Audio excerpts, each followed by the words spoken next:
and welcome to Round Robin. I'm your host, Robin McCormick, with the City of Hampton's Communications and Marketing Department. And today we are going to take you into a building in downtown Hampton that I don't think most of us knew existed, or at least what it looked like inside. This is the old brass shop, now Hampton House Auctions, and we're going to be talking with the owner, Amory LeCuyer. Welcome. Good morning, Robin. How are you? This is gorgeous. I feel like I have walked into a museum. Well, we have a very fine facility here. You alluded to the brass shop, and that's the way I think most people identify our building. Right. But we purchased it 3 years ago, and the room that we're in used to be decorated in mustard, eggplant, and garish carpeting, and we've taken a bit of a different approach to it. Because we feel that we are the finest auction house in Virginia, and the type of clients that we're handling, this is the environment and the setup and the expectation and presentation that they would have had in their own homes. So we try to replicate that here. It really is just amazing. But before we talk too much about where you are now, let's talk about how you got here. How did you start the business? And first of all, okay, let's assume people might recognize your name, right, and know the LeCuyer family. So, right. Well, we've had a long history in downtown Hampton, actually approaching in on 100 years of business interest here in the downtown Hampton area. And about 25 years ago, I was involved in estate planning. This was where we would help people plan for what would happen after they had passed. And we kept seeing estate plans go into effect, and while we had taught them what to do with the Exxon stock or a piece of real estate, family members were befuddled and actually have a lot of angst over what to do with the personal property. And often battles could ensue with family members over mom's dining room table. Hampton House was created to help people through that process. One of our guiding principles has been that we are not purchasers, we are advisors. We do take product on consignment for clients to be sold at auction, and we have a very fine success rate. But it's more to help them through what are very difficult times, very emotionally charged times, and see what we can do to help them through that process. It takes just as much effort to handle Tupperware as it does Tiffany. It's just Tiffany's a lot more fun.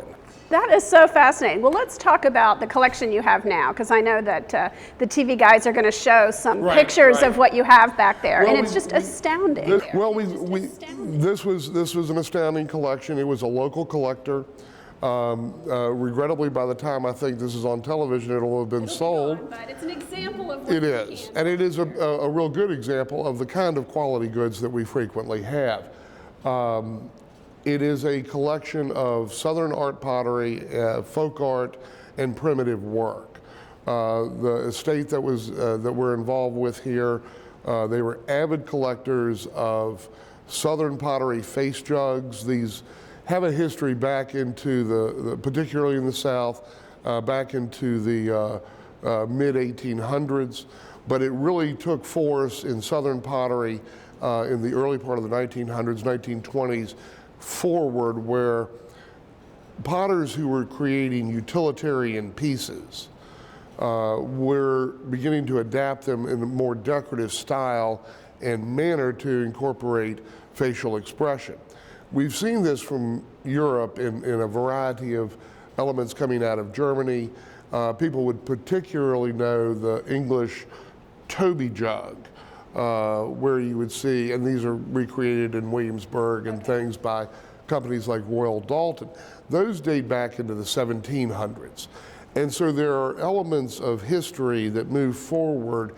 These were merely contemporary potters who were adapting them, and we have examples from some of the finest in this craft. But along with that, a number of duck decoys by some of the best carvers of the Eastern Shore are present. Salt glazeware, Bennington pottery, which was from Bennington, Vermont, spatterware from England. Really interesting folk art and primitive pieces. Weather vanes are another part of what we're offering. And it's unusual to find a collector who had such a broad expanse of enthusiasm. And so we are looking forward to quite a good sale Saturday. Wow, that's so exciting. Now, how do you know so much about things like Southern folk pottery with faces on it? I mean, that's a really specialized. Well, you spend a lot of time watching Jeopardy. No. People have asked many times, how did I grow into this business? And one of the first, I did grow up in a home that was finely furnished, where my parents encouraged a great deal of enthusiasm surrounding history and art. I was an art and philosophy major at Washington and Lee, and the broad expanse, and as my wife would regrettably tell you, I am a collector myself, and so interest in a number of different areas, but I also have the finest staff in this business. They each have disciplines and areas of expertise.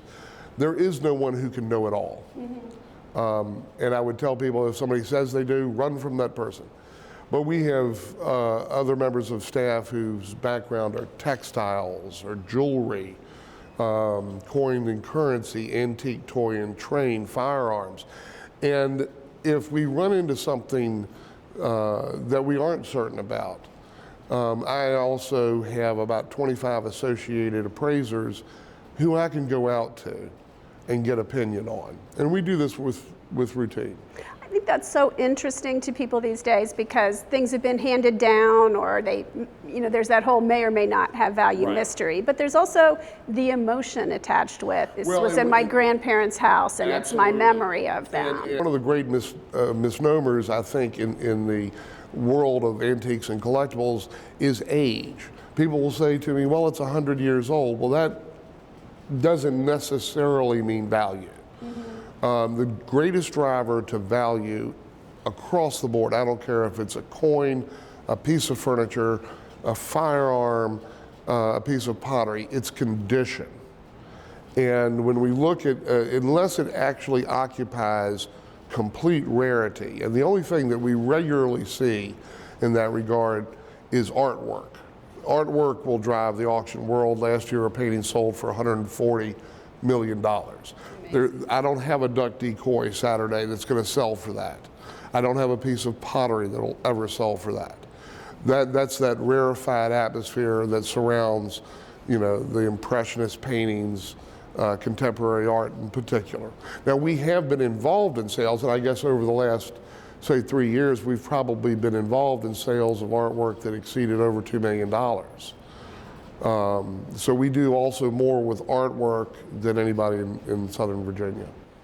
Well, we are glad you're here, and this is my first visit, but I want to come back and see an auction and work up my nerve and bid. We're the easiest place to have an auction.